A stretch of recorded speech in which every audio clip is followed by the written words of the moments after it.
And good evening from Philadelphia. Frank here with yet another episode of UFO News Network Sunday. Tonight on a Wednesday, we're out of lockdown edition, back to work after my extended 8-week paid vacation. So it was fun while it lasted, but last week it was back to work, and now it's time to get back to work and talk about some UFO news. A little bit has gone on since I did my last update. A few things that are worth discussing, so I will get to them right away here. Basically, a few things have gone on that are worth covering, and so let's get right to it. As I suggested during our last show, that it was quite likely we'd be seeing some sort of large mainstream media coverage of the UFO topic in preparation for the premiere of Season 2 of Unidentified. We have not gotten that date for the premiere of Season 2. Supposedly, it was, according to Cox Cable, it was going to be sometime this month, but this coming Friday is the last Friday in May. And it has not happened. It's not on the schedule. So almost certainly it is going to come out at some point in June.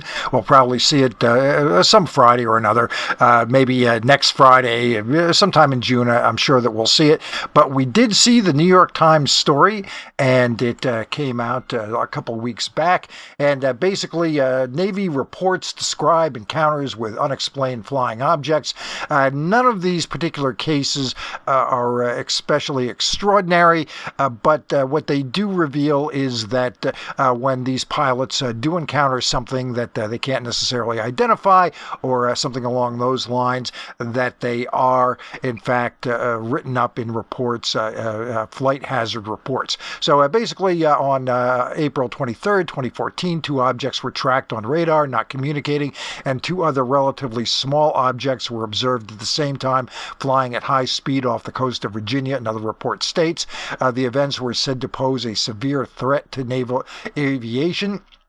It's only a matter of time before this results in a mid-air in W-72, the report said, using the airspace designation. This was the squadron's second occurrence in the last 10 months. The most recent incident, included in the Freedom of Information Act documents, did not appear to be related to an unidentified flying object. A red weather balloon was spotted at 27,000 feet by 4 aircraft when none were supposed to be in the area. The report concluded weather balloon released without notifying the appropriate channels. I suspect that kind of thing goes on fairly regularly. Now, in conjunction, well, not in conjunction, but at roughly the same time this New York Times article came out, a far more detailed article came out in the War Zone, and what we've got here is a little bit pulled from that. The jet's crew visually acquired it as they saw it pass down the right side of their aircraft with approximately 200 feet of lateral separation while flying at an altitude of 17,000 feet. It was climbing and had a visible exhaust trail. That certainly doesn't sound extraterrestrial to me, but these sort of things do happen, and when they do get written up. Let's see, another incident at around 12,000 feet, a speed of approximately 0.1 Mach, roughly 75 miles an hour, not super fast. The aircraft had an approximately 5-foot wingspan and was colored white with no other distinguishable features, according to the pilot. Tracked for an hour. And then another one, the unknown aircraft appeared to be small in size, approximately the size of a suitcase, and silver in color. The pilot was only able to pass within 1,000 feet of it and could not identify it. Well, it's a pretty small object, but 1,000 feet when you're up in the air is pretty close, actually. That's, 3 football fields away. That's not that far away, really. Here's another tidbit from another one of the reports. The crew initially detected 2 UADs on radar, one at 12,000 feet, another at 15,000 feet, both apparently stationary or near stationary. They were confirmed, they then confirmed both of these objects using the jet's advanced targeting forward-looking infrared system. So it looks like they run into these types of things, not infrequently, but again, these aren't necessarily ET. But what we do see here, and the Drive did release these documents, just a couple, so just to give you an idea of what these kinds of reports look like. Again, nothing really extraordinary. Small objects going, roughly 75 miles an hour, not especially all that quick, hardly otherworldly flight capabilities. But what you do see is these sorts of things do get written up when they happen. So that is very interesting, of course. And you know that when the types of incidents that get our attention a little bit more, the ones that are going at multi-Mach speeds, the ones that are making right-angle turns at several thousand miles an hour, the ones that are sort of appearing and disappearing and picked up on radar and visually tracked as well. Those are the types of cases we want to see. And they get documented as well. If they're documenting small stuff like that, like these types of cases, they're definitely documenting the larger types of cases as well. So it's interesting to see that. It is interesting sometimes to run down these sort of well, how can I put it? These sorts of cases that merit reporting, that get a reaction from pilots when they're up in the air flying around. But, it's pretty obvious that they're not ET. If you might remember a couple of years back, we discussed it at length here, the instance with the number of pilots over Ireland seeing what I'm convinced was a meteorite coming through the atmosphere. They saw it and reacted, and we were able to get audio tape of that. That was released, and then someone in the north of Ireland through a car dash cam was actually able to pick it up flying through the air, and it pretty much matched what one of the pilot was describing right to a T. So yeah, that was pretty obviously a meteorite. And when a pilot says, "Yeah, hey, that was a bolide, that was a meteorite," I tend to believe him. When a pilot, like in one of these reports, describes what looked to him like a quadcopter, it probably was a quadcopter. I'll take his word on that. And also, when a pilot says, "I see something that defied the known laws of physics," I tend to believe that too. So believe the witnesses, and we've got again some relatively mundane cases, nothing out of the ordinary. But again, we see that just about everything that merits reporting gets reported, and obviously we're seeing that here in black and white. And again, these cases are described as a potential aviation hazard or aviation threat. Now, this comes from the civilian ranks, but you see, just about anything and everything is regarded as a threat in terms of aviation. Obviously, weather, of course.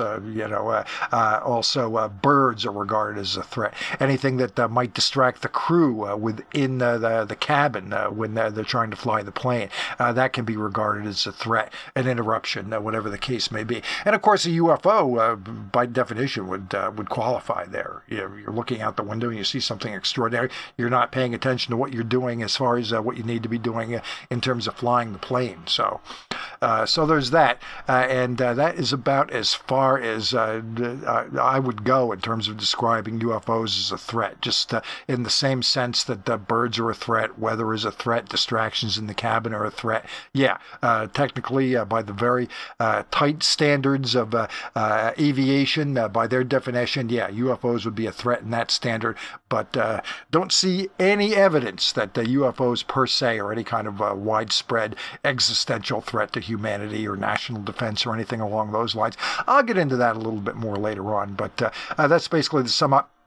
Obviously, that New York Times story did come to pass, just as I was suggesting, not necessarily the Times, but something high profile, but the Times it was, and rather interestingly enough, Ralph Blumenthal, involved in writing that story up, also is apparently taking a closer look at the Wilson notes. He actually reached out to our old pal, Michael W. Hall, and chatted with Michael about the notes a little bit, and Michael gave him some feedback. He gave some nice kudos to Chant Hanna regarding her interview with Commander Will Miller.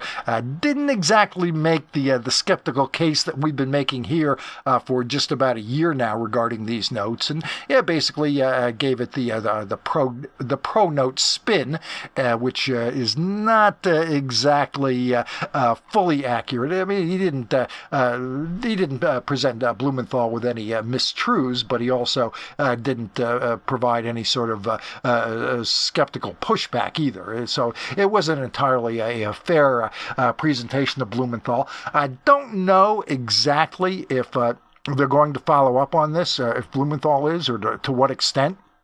My advice would be, hey, if you want to take a look at those notes and use them as leads to try to dig in and find out what was going on regarding UFOs and special access projects back in the late 90s, the early 2000s, anywhere in that time frame, hey, something was going on with UFOs. We know it has been since 1947, and we don't really have a lot of information about what specifically happened back then. I certainly wounn't take these ginned up documents as any kind of true full story of what happened in those days any more than I would take the Majestic 12 documents as any sort of true full history of what happened with UFOs during the Truman administration.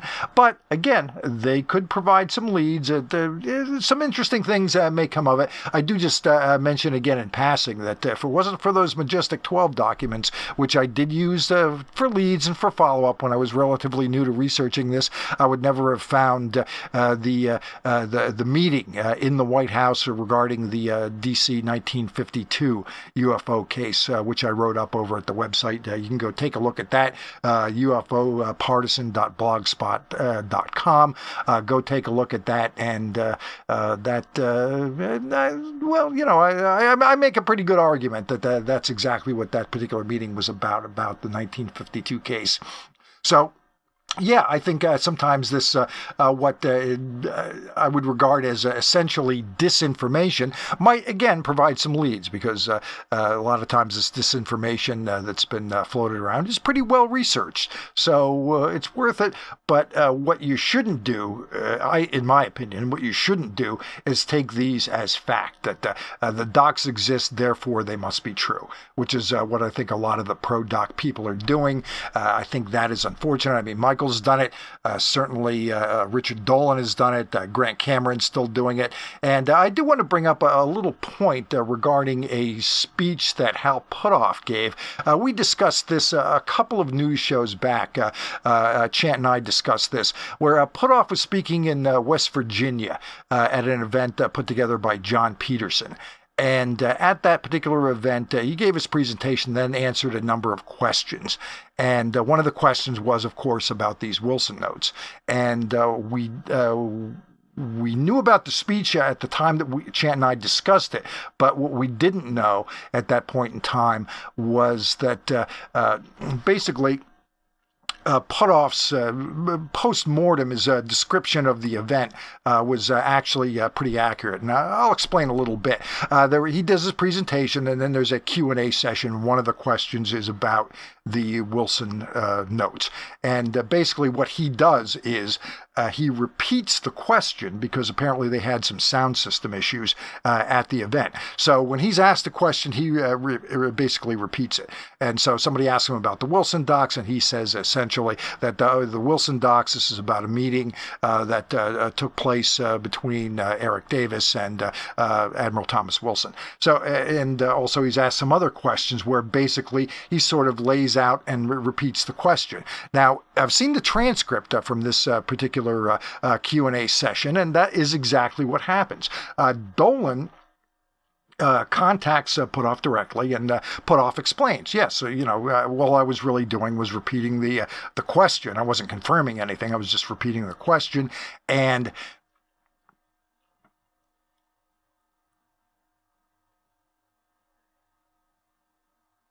yeah, I was sorry about that. I was just repeating the question, and I wasn't really confirming anything. Of course, Dolan accuses him of lying.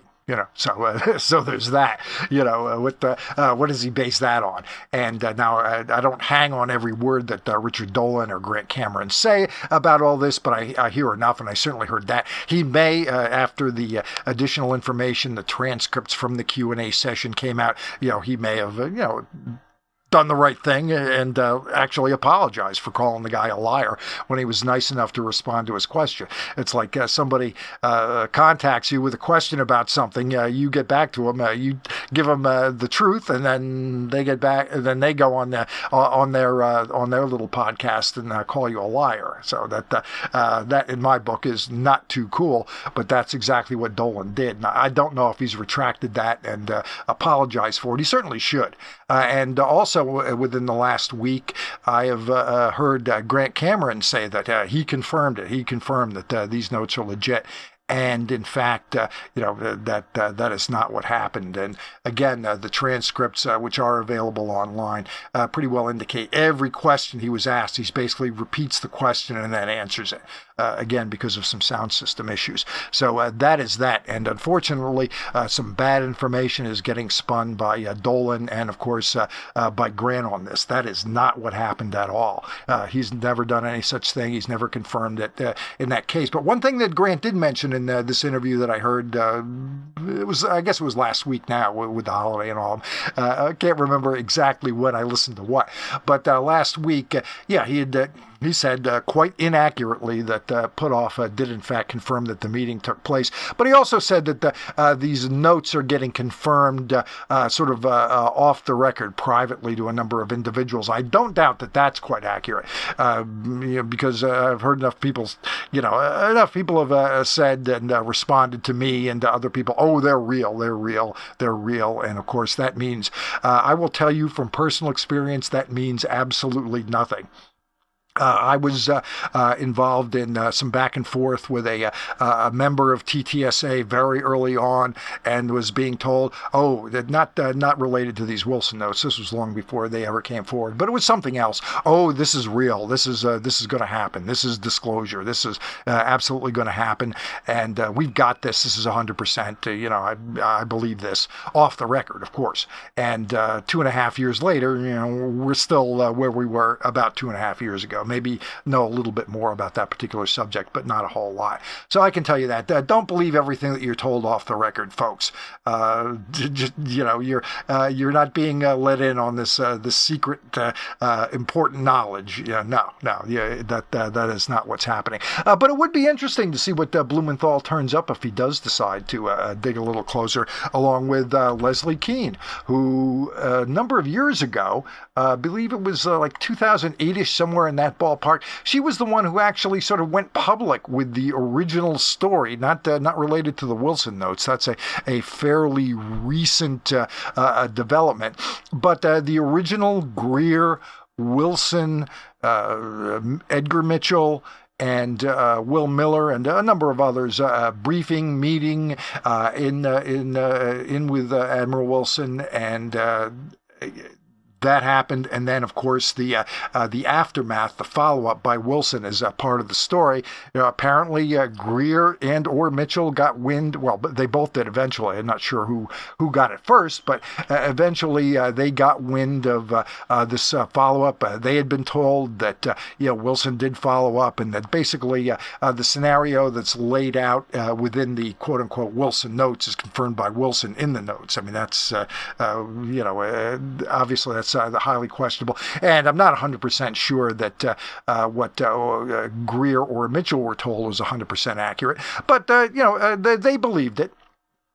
And that word got to Kean, and she wrote it up in a Boston Globe article, and apparently that got out, and a number of people contacted Admiral Wilson, and as a result, he was not too happy about that. So that's the way that ended. I would hope that some people who could find out a little bit more, some folks who have a little bit more in the way of resources can dig into the story a little bit more and find out more. Again, I heard Grant go through the litany of some of the questions that we've raised here, never mentioning us by name, of course, but the litany of things that we went through here. And of course, the number one is that you haven't even been able to prove that Wilson was in Las Vegas on that particular date. I think it was sometime in October of 2004, I believe it was. I don't have the date in front of me, but somewhere in that time frame. It's all in the Wilson docs, and if you contact me, I'll get you what I got. I'll send you all the docs that I've got so you can read through it. Or it's still probably up over on Imgur or wherever it was placed in the first place. But yeah, I would like to see somebody take a closer look at this, and quite frankly, look at it a little bit more critically. Somebody with a little bit more resources, somebody who somebody with some pull would pick up the phone if they called, as compared to somebody like me who's just a UFO podcaster and runs a website and a Facebook group. That's not that big a deal. I'm sure the people who have government experience aren't necessarily going to pick up the phone when I give a call, but it would be nice if they did, but they don't. So it's left to sometimes some of these people who are hooked up with the more mainstream publications, the more mainstream media outlets, they'll get their phone calls answered. And it would be good if somebody took a closer look and got some real answers about what was going on back in that time frame. I mean, I honestly don't know. I would like to know. Certainly something was going on. I just don't think that the Wilson documents or the Wilson notes are an accurate representation of what actually happened. Although, again, some very interesting names were dropped in those notes, and where did they come from? Did they come from the truth, from Admiral Wilson's lips? Did they come from an article in Jane's Defense Weekly that provided a lot of the background research? That could well be. That was published before these notes were possibly put together. So we will see. We will see how all that plays out.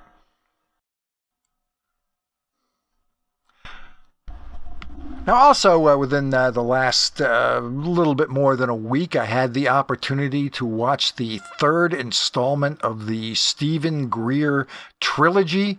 This one is called Close Encounters of the Fifth Kind. And this first movie was serious, which was kind of a jumbled mess, somewhat disappointing. The last film was unacknowledged, a little bit better, although he did lean a little bit too much on Rick Doty, who fortunately isn't featured quite as prominently in this particular film. And also that film leaned a little bit too much on, again, a faked up document, basically claiming that Marilyn Monroe was murdered because JFK told her too much about UFOs while he was banging her. So aside from that, though, the unacknowledged movie was definitely better than the serious movie. And this one is maybe somewhere in the middle. It started very strong, though, I have to admit. Basically, Greer takes roughly the first quarter to a third of the movie talking about where the UFO subject is today, basically in this TTSA era that we're in now. And basically, he goes about and he rips them pretty good. Basically, that it is, what I've been saying, I've been calling it fear porn. He is saying it's simply leading us up to a false flag invasion staged by the military-industrial complex. To what end, I'm not really sure, but he says this is what's going to happen. I'm obviously highly skeptical of that claim, although it has been around a while. It goes back at least to a book called The Secret Team, written by a guy named Fletcher Prouty, who worked on staff for JFK and wrote this book basically savaging the intel complex. And although Greer doesn't mention him by name, I believe that's where that claim sort of started, that there's going to be a false flag ET invasion staged by these people who, frankly, I don't think have the means or the talent to pull off such a thing. But otherwise, that's what he's claiming. And of course, Greer is very pro ET contact. Obviously, he's all in it. As we see a nice picture here, he's like he's praying. I'm not sure exactly who to. Is he praying to ET? Is he? I'm not really sure. Is he praying that people are going to buy this movie and cover the production costs and maybe turn a profit? I'm not really sure here. He leans a little bit more towards the how can I say it, the spiritual side in a lot of it. But again, the first third to a quarter to a third of the movie is pretty strong. He does a pretty good job ripping TTSA, and I think his criticisms are valid. I've made them pretty much the same ones here myself a number of times.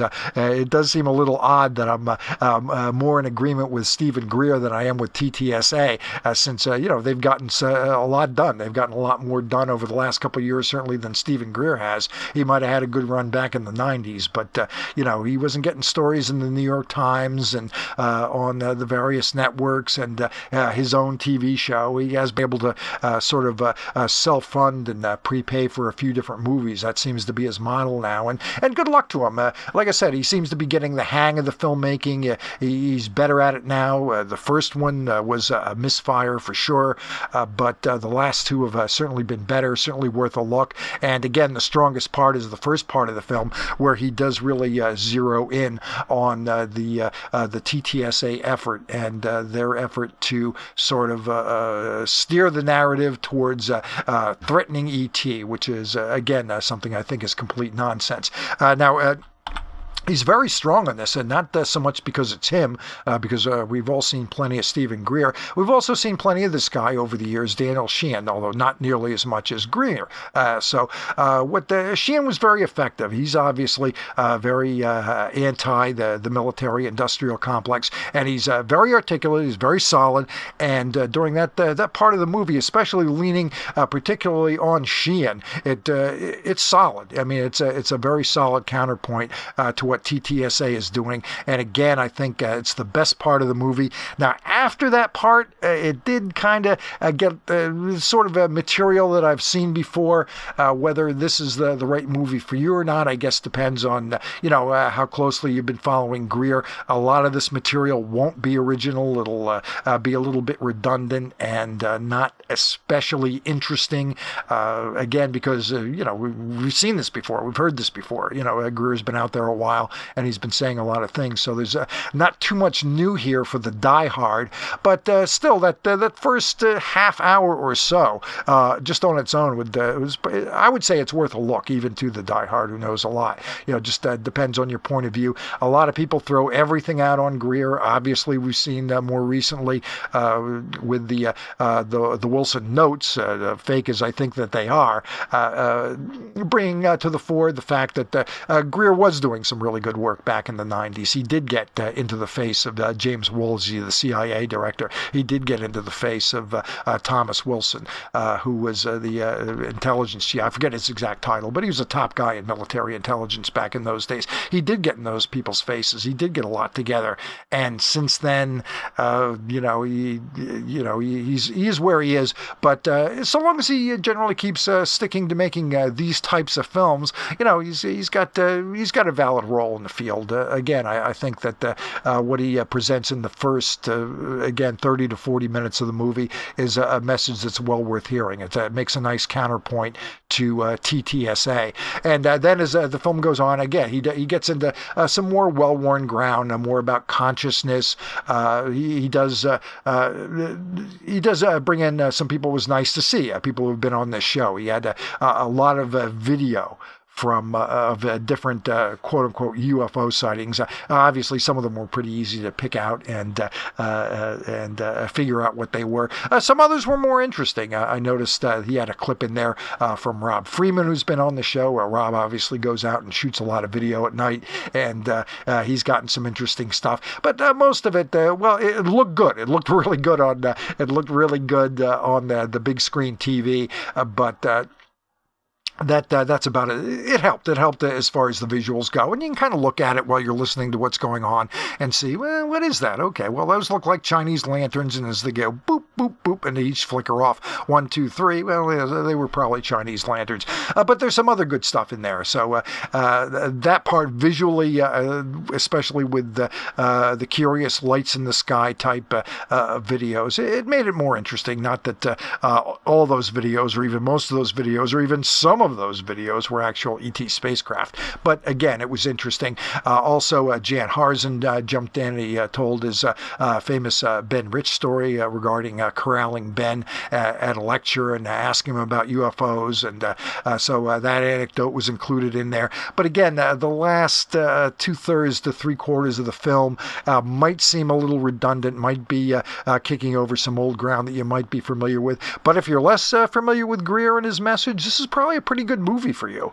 I would recommend it. And again, I think for anybody, certainly that first quarter to a third of the movie is well worth taking a closer look at. So that's my review of that. Again, I give it a qualified. Well, I give it a thumbs up. I do. I gotta give it a thumbs up, especially for the first part, and then sort of a qualified thumbs up for thereafter. Like I say, there won't be any new surprises if you're familiar with Greer, but it's still worth a look, and he is getting the hang of putting together a pretty good documentary movie. And I guess maybe that's his new model. Every 2 or 3 or 4 years, or whatever the case may be, he's going to have a concept and put together a new film, and that would be okay. That's a pretty good position for him to be in, and he's got his viewpoint, and obviously it's controversial, and a lot of people, he's a lightning rod. A lot of people just don't like him. I think a lot of people probably throw out the baby with the bathwater, because there's still some good stuff in there, although sometimes you do have to cut through it with a machete to get to it, but it is still there. So Greer's a voice in the field. I think he's worth listening to a point. There's some other points where it's worth tuning him out, or just the fact that we've seen it. So, but I'm not sure that's who this movie was made for. It's probably made for a relatively new to this particular field audience, and I think they'll generally. I think a new somebody who's really new to Greer, who's maybe a little bit familiar with him, will probably like it. So yeah, I would give this a sort of a qualified, with some reservations under certain circumstances, thumbs up on this. And finally, I'm going to touch on a subject I rarely get into, and that is dealing with the negative sort of anti-UFO debunking crowd. I really don't deal with it too much. I mean, there's a few of them out there, and this fellow here, Keith Clore, who wrote an article for The Intercept last year regarding Elizondo and the back and forth regarding whether or not he was actually running a UFO program in the Pentagon, and now he's moved over to Wired magazine and is asking, will the New York Times ever stop reporting on UFOs? So basically, obviously, all that was pretty well cleared up regarding Elizondo's involvement in terms of actually running the ATIP program. And since he was pretty well shut down over that particular bit of debunkery and proved wrong, he's now jumping over and attacking the Times here. And again, here's a guy who, and unfortunately, we do see too much of this. A guy who just does not have his facts straight, has not done the work, and honestly doesn't know what he's talking about. Here, a quote, an interesting quote from the article. And yet, there is not a peep in all this sensational reporting from concerned military brass and nary a call for further investigation from national security wonks. You can search the credentialed defense industry press, which covers every Pentagon policy, procurement, and turf battle in minute detail, and be hard-pressed to find any mention of wily UFOs that have been menacing naval aviators, but that's the story coming out of the paper of record for almost 3 years now. Well, that is a pretty much a complete misrepresentation of the situation for a few reasons. Number one is obviously Elizondo has talked pretty openly about having a tough time getting more people interested in the subject. But when people are interested in the subject, so that's not a surprise. But when people are interested in the subject, they get very interested in the subject. And as we found out here through various and sundry FOIA requests, we went into this in great detail when we had Christian Lambright on talking about his FOIA request along with Dave Beatty and Jan Aldrich. Basically, what the response that he got regarding a slide presentation, top secret, would cause exceptionally grave damage to the national security of the United States. So yeah, you don't see that from the press. You've got to have somebody who really knows about UFOs, who knows the right buttons to push, and they get an answer. And one way or another, the answer is telling, whether they get the documents that they FOIA'd or whether they get denied. But either way, the answers are often telling. And quite frankly, people in the mainstream press, even the military press, aren't pursuing this story. Very few of them are. So there's that point. Again, there's the response that Christian got in a little bit more detail. But what you see from these negatives is that you don't get a complete story. You don't get the complete facts. You get a partial story, incomplete facts. It's why I'll use this as an example. When you get sworn in to the court, you swear, if you're going to be a witness, you swear to tell the truth, the whole truth. See, and what you get from somebody like Clore, and you also get that on the other side of things from somebody like Dolan too, when they're pro UFOs. You don't get the whole truth. You get a shaded truth. You get an incomplete truth.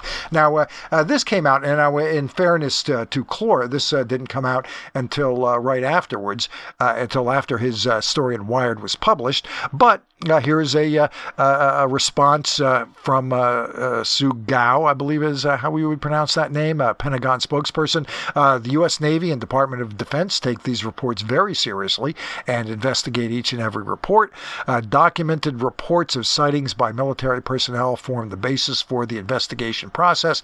The investigation of UAP sightings by the multi-agency task force is ongoing. Now that, of course, was very interesting. Multi-agency task force. So we've heard about this inside team. It was certainly presented in the last episode of the last season, the first season of Unidentified. And is that the same crew, this multi-agency task force? Is that the same crew that Elizondo was going to meet with? Well, I don't know. We don't know that for sure. But investigation of UAP sightings by the multi-agency task force. That a very telling quote. And again, should not be surprising to anyone because let's face it, it's the military's job to get up in the air, whether it's Air Force, Navy, who's ever got planes. It's their job to get up in the air and take a closer look if something unidentified is in the area. And that's what they're supposed to be doing. And this sort of work with the UFOs, it's been going on for decades. And that's about where we're at with that. And that's about it. Oh, no. One other thing here. And actually, let's see. I believe that, Tom Rogan, who is really doing some top work, host of the McLaughlin Group and writes for the Washington Examiner. And, of course, he's been a guest on the show here, too. And he touched on why most journalists don't want to cover UFOs, and this is an interesting quote, and I think very telling as well. If it were serious, why isn't everybody talking about it? In turn, most journalists are deterred from considering the issue.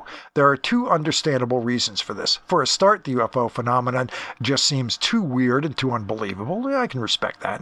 That's my comment here. They are, most observers think, probably just elements of overexcited imaginations and unusual weather conditions. Few journalists want to write on an issue that will earn far more laughter from their colleagues than it will the prospect of Pulitzers. That's a particular problem here. After all, to cover this issue, you must be willing to enter what CIA spy hunter James Angleton called the wilderness of mirrors, a place where lies and truth are always colliding, and even at the best of times, provide more questions than answers. And he put that a little bit better than I possibly could, because that's exactly what we're dealing with. And if you're more actively involved in the UFO stuff, boy, you see it. And some of those mirrors are created just for UFO researchers by people who have been involved in this field and just like to play games. And that's what we're dealing with. So in summation, I would say to all of you, obviously, keep your guard up, protect yourself at all times. Don't believe everything you see and hear and read, but there is some truth in there somewhere, so keep digging for it. And that's my wrap up. We're probably going to see a first episode of Unidentified. I'm going to have to guess it's going to be at some point in June, and I'll be reviewing it. I might have some guests on to do that with me, might not, you never know. And we'll be back when the time is right. And you enjoy the rest of your week and have a good one. Bye-bye now.